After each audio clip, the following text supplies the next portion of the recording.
Let's get educated. That's why we're here, to bring you the stories impacting K-12 classrooms and college campuses. It's time for a little education. Hello, everyone. I am Katie Patrick, joined, as always, by the one, the only, the man himself, David Fiorazzo. Yes. Now, just a quick shout out to FreedomProject Academy, which is our K-12 Judeo-Christian online school. Awesome. And we continue.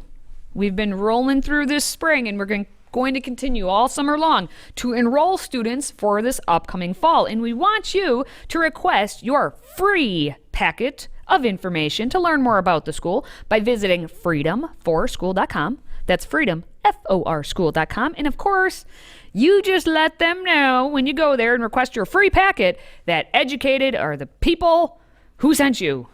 Educated. Now anyway, Florida, that's where he gets his name from. Florida hits the leftist agenda again with an all-out ban on the racist DEI initiatives that teach students that all white, straight people are the cause of every problem in society. Florida, doing something good. Yes, thank you, Ron DeSantis. Thank you for your contribution, Christopher Rufo. The Florida governor signed not one, not two, but 3 bills into law Monday that placed further restrictions on DEI, diversity, equity, and inclusion initiatives, as Florida was recently ranked as the top state in the country for education. What? They must be doing something right. Well, I guess so. If Florida's number one. Yep. The 3 bills that DeSantis signed were SB 266, that's Senate Bill 266, prohibits institutions from spreading federal or state dollars on discriminatory diversity, equity, and inclusion initiatives. Next, House Bill HB 931, and that prohibits Florida's public institutions from requiring students, faculty, or staff to take political loyalty tests. And also SB 240, which expands workforce education initiatives and increases access to career and technical education programs, according to the governor's office. And, Florida has ranked numero uno in higher education for 7 years in a row. But No. Katie, will any blue states follow their lead? Absolutely Your not. prediction? No. Tough one. And of course, the people who disagree with everything that is Florida will say, well, that was a bias test. Florida is horrible. Their education system down there is just atrocious. Blah, blah, blah, blah, blah. Okay, what's your state look like? Because quite frankly, I mean, to be number one, it sounds nice, but when you look at overall nationwide how bad our students are doing, it's like you're number one of the worst. Like, okay, we're the least of the worst in terms of our education system. Yeah. But it's kind of fascinating. You look at these 3 bills, you would think that people would be like, yes, exactly. Well, that makes sense. It makes sense what they're doing. But it also at the same time is like, why do we need it? Why is it that we actually have to put it into writing? You have to put it into writing because clearly someone is doing the thing that should not be done. Like specifically with HB 931 that prohibits the public institutions from requiring students, faculty, or staff to take political loyalty tests.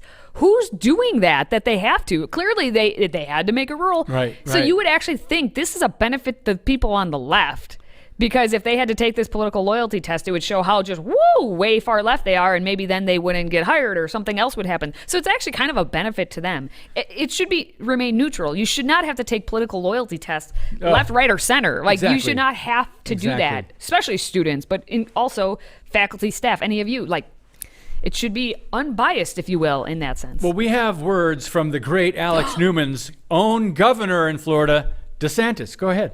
So the first bill that I'll be signing is SB 266. And what this does is reorient our universities back to their traditional mission. And part of that traditional mission is to treat people as individuals, not to try to divvy them up based on any type of superficial characteristics. We're going to elevate merit and achievement above identification with certain groups, And in order to do that, we had to look at this new concept, relatively new concept, called diversity, equity, and inclusion. And when I see diversity, I think different viewpoints. Have a robust academic discussion in the university. Isn't that what they're for? In reality, what this concept of DEI has been is to attempt to impose orthodoxy on the university, and not even necessarily in the classroom, but through the administrative apparatus of the university itself. And that manifests itself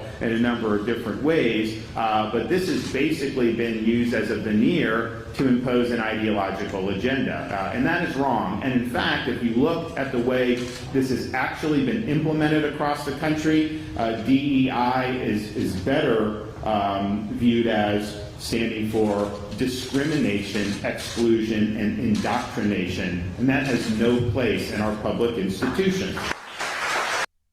Yes. Yes. Thank you. And we're going to Yes. hear from Chris Rufo in a minute. And I hope you follow him, Christopher Rufo.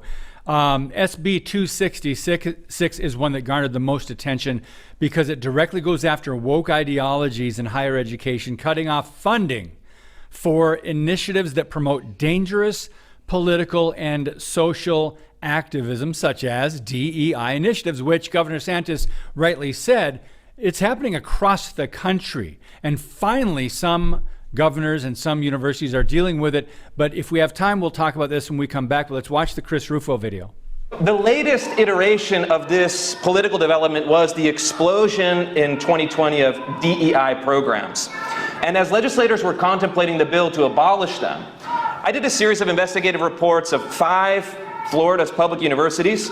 University of Florida, the flagship institution, had created more than 1,000 separate DEI initiatives. They denounced the United States as a system of, quote, white supremacy, and even encouraged white faculty to participate in something called Racists Anonymous. Florida International University turned its DEI program explicitly into a ground for left-wing activist recruiting, even training students for participating in violent BLM protests and teaching them how to handle tear gas and getting arrested by police. All funded by many of the people in this room with taxpayer dollars.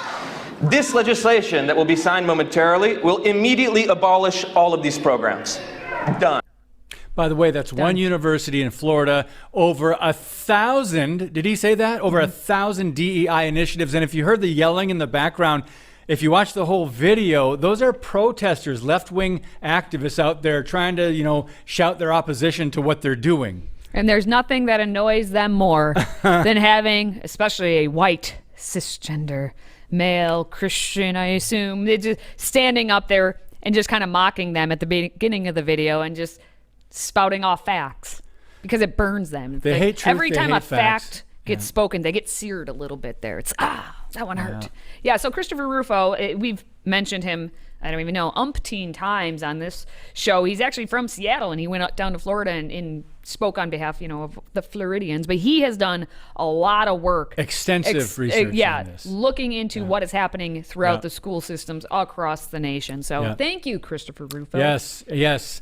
All right, still to come, America's vice president. Oh. Do we have a vice president? I don't know. Oh, that's right. Maybe. That's right.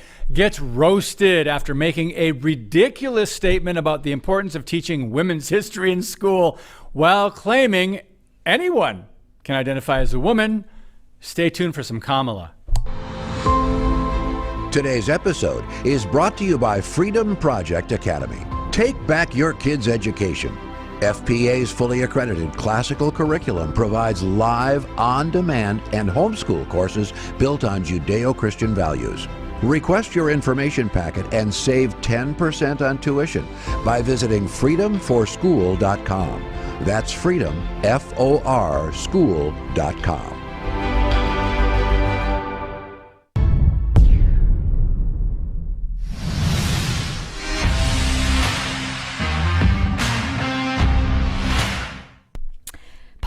Politics, oh, the politics. It always interferes more and more every single day in education. And this time, let's talk about the second ranking official in the government, the federal government. It's the Vice President of the United States. And yes, I guess we kind of sort of have one.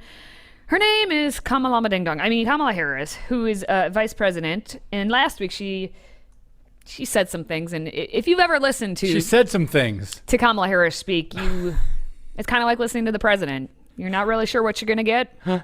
You will get a word salad. That's as much as you can guarantee. You don't know what it will contain, but it will be a word salad. And this word salad talked about gender ideology. Because, of course, when she's speaking to Emily's List, or the attendees of the Emily's List event, you have to talk about women's history and gender ideology and women's equality and all that nonsense. But what she says makes absolutely no sense. Just watch. And most recently, they even want to eliminate classes that teach, quote, gender ideology. Well, so what are we talking about here? Classes that teach women's history? Women's equality? The study of the fact that there are still only 25 women in the United States Senate in a body of 100? Yeah, obviously. Let's just have our politics and just completely be like, of course that means, no women's history. Yep, we're just going to put them together because clearly that's what's meant. Kamala Ding Dong. My brain hurts just from trying to decipher. She's got the Emily's List signage behind her, and that is all that needs to be said. Because all they care about are the talking points of Emily's List and all of the Democratic talking points. When it comes to women, it's we don't know what a woman is, but women is everything. Yeah. And at the same time, lay off my body because my body, my choice. So you abort every baby because we don't even know when a baby is born, like when a baby is a baby. So it makes no sense. They talk out of both sides of their mouths because they say, hey, women's history, and then they say, no, we're erasing women. We don't know what a woman is, but women's history. Boys can compete with girls, and they can be just trans, and they can be women, they can identify. But women's history, yes, women. So yeah, the gender ideology, as she says, is that women's history. It's no, you silly. But hey, don't take our word for it. What do the people on Twitter have to say about this? Well, there are some good responses. A radio host actually named Matt Murphy tweeted out, regardless of her gender identity, this is not a very smart person. That's a good one. Jack Schneider of the Republican National Committee actually tweeted out, a primary reason an overwhelming majority of Americans can't stand Kamala Harris is because she lacks a basic understanding of everything. Fact check, true. And then we had another person there, Karen Townsend. Karen actually said, what a stupid woman. Now, Karen, while I agree with you, I don't know that we are allowed to say that a stupid woman, because is that how Kamala identifies? And if not, does that mean her history will be erased? Because women's history is going to be erased in her viewpoint? Anytime she opens her mouth, I just sigh. Anyway, when we come back, we have a high school English teacher who got fired after posting, we'll call them sexy dancing videos involving her students on the very same TikTok channel where nearly 10 million followers come to see her, bare a little more skin. That then also leads to her OnlyFans and Pornhub channel. So it's all just one account there. We're going to talk about it next. Today's show is sponsored by our friends at MyPillow. Save up to 66% on pristine quality bedding, towels, slippers, signature pillows, and much more when you use the code EDUCATED. That's EDUCATED. Educated. Support this show and a great American company.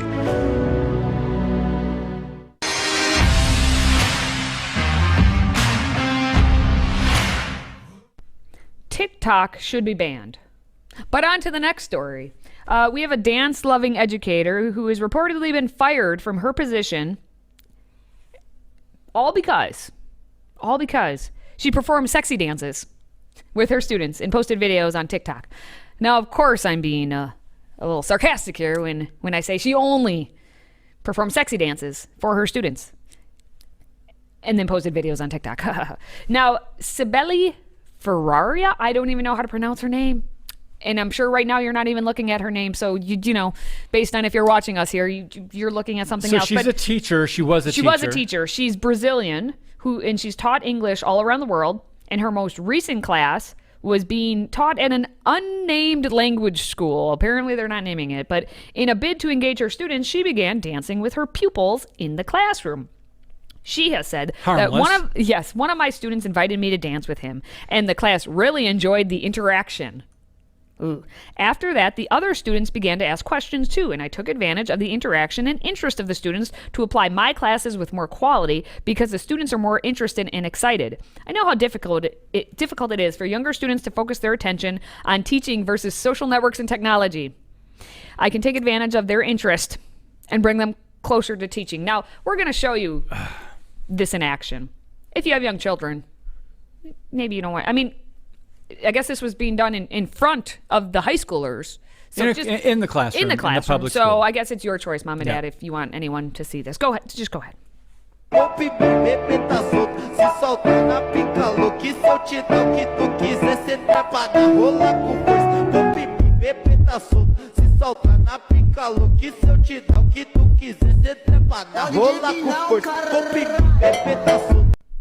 All right, so David, who was the teacher in that one? Could you tell? Was it apparent to you? Yeah, I thought it was the middle one, but 'cause she looks like more of a professional dancer. But anyway, so I guess, did it mention what subject she taught? English. Oh, English. Okay, let me see. Let's see. Dancing, English. I'm trying to make the connection, Katie. Help me. The only way the dancing in English could be if it was more like the robot. That would be acceptable, I guess, if you're trying to learn. What does that have to do with English? It has to learn if you're trying to remember things, rhyme repetition. I still remember. Robot? I'm trying to think of a dance that's appropriate, not what she was doing. I'm trying to think of the robot, like you could do something. I don't know. I'm just trying to put a How about the locomotion? No. Everybody's doing. No, they're not anymore. Sorry. It's not brand new. It's very old at this point. But Sorry.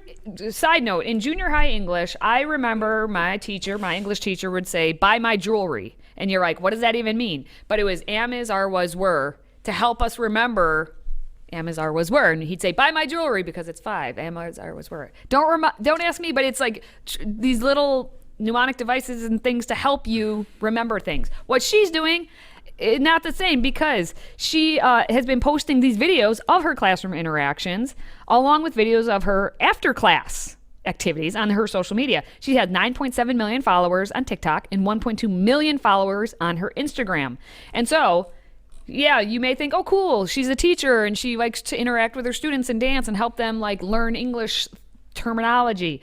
However, she also has these images that we already showed once, and if you have to see them again, I'm sorry.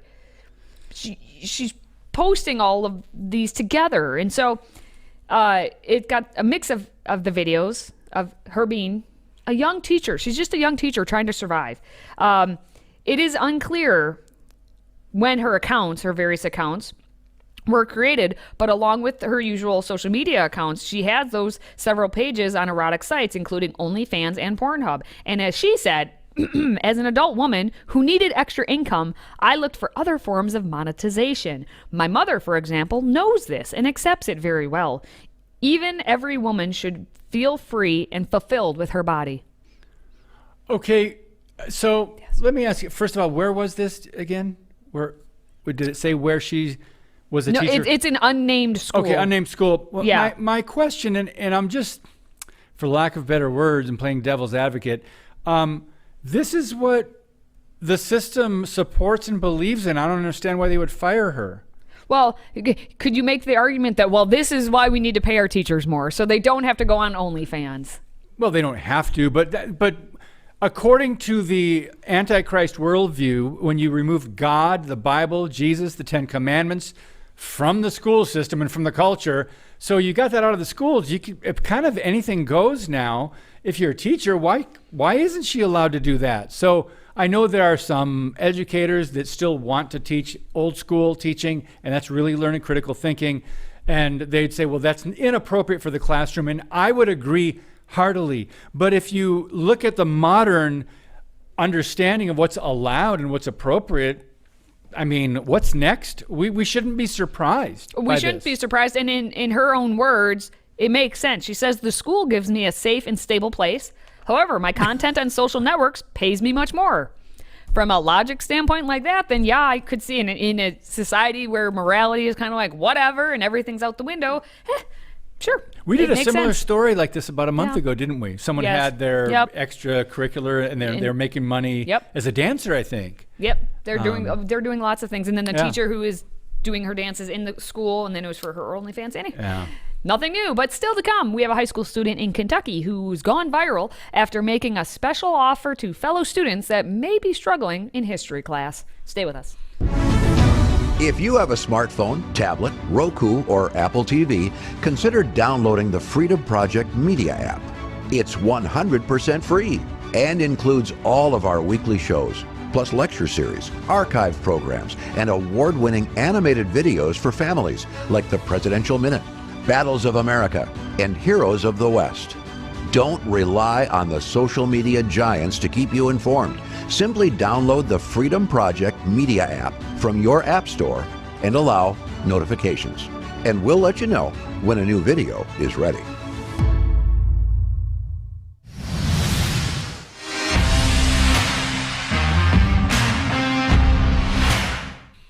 Okay, here's an interesting story to kind of make up for what we've already shared with you guys today. Let's end on a good note. Now, this was from a couple years ago, but it recently came back into the headlines, and I didn't hear about this, and most people didn't. That's why it's kind of like a new news story again. But a teacher shared a student's generous offer to give test points to a classmate, the classmate with the lowest score, and without telling the classmate. And so there's a photo that shows a student's gesture to offer up 5 of his test points to a classmate, getting lots of love on Facebook and lots of likes. So here's the student that got a 94. So Katie, did this student get a 99 and he Correct. gave away 5, and now He gave away 5. So the 5 points went to the student with the lowest score? Yep. Yeah. So Winston Lee's the history teacher at Letcher County Central High School in Whitesburg, Kentucky, and he's the one who actually shared the snapshot that he took of the boy's a junior, and their exam was on World War II. So he was like, "Hey." He was very confident. He must have been very confident in himself to know, like, I'm gonna ace this. So there's some sort of a knowing that he was going to do well. It's interesting.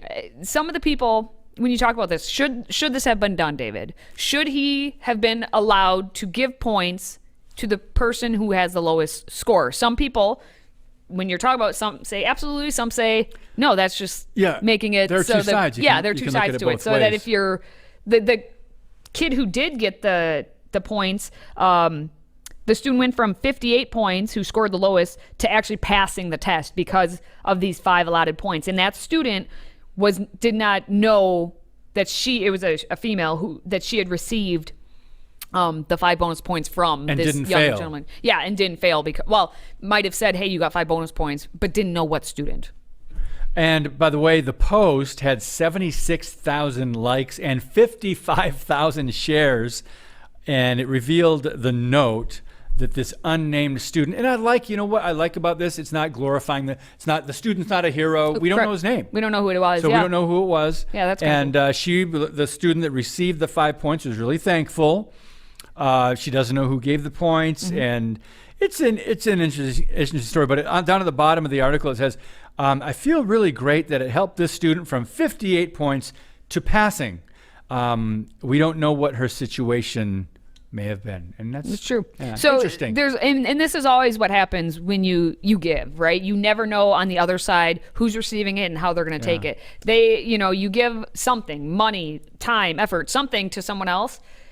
They could be utterly grateful for it, or utterly like, whatever, just gimme. So like you as the giver, that's not your job to know. You just give freely, and then it's out of your hands after that. So now that this has gone viral, I think the people in the classroom in that school can kind of narrow down. Yeah, they probably did who narrow some it of the down. top students are and who might have done They it. probably But I'm figured glad it out, we don't but know. that's okay. Yeah, it's all good. All right. Well, if you are a fan of this show, please give us 5 bonus points. Wait, no, we don't need 5 bonus points. 5 stars. How about that instead? 5 stars. If you would be so kind as to like, comment, and share this video, that would be, that would just be a nice thing. And you don't have to tell us you're doing it either. We will, but we will be grateful for it. Just follow and share. Just follow and share. That's all we're asking. All right. Well, don't forget to check out Freedom Project Academy for this upcoming fall. Get your students educated. Have them join Freedom Project Academy. Get some more information for free by visiting freedomforschool.com. That's all you have to do to get started. And don't forget to say that Educated, we sent you. Now, for David and myself, thank you for watching. Thank you for listening. And thank you for supporting what we do here. Until next time, stay educated.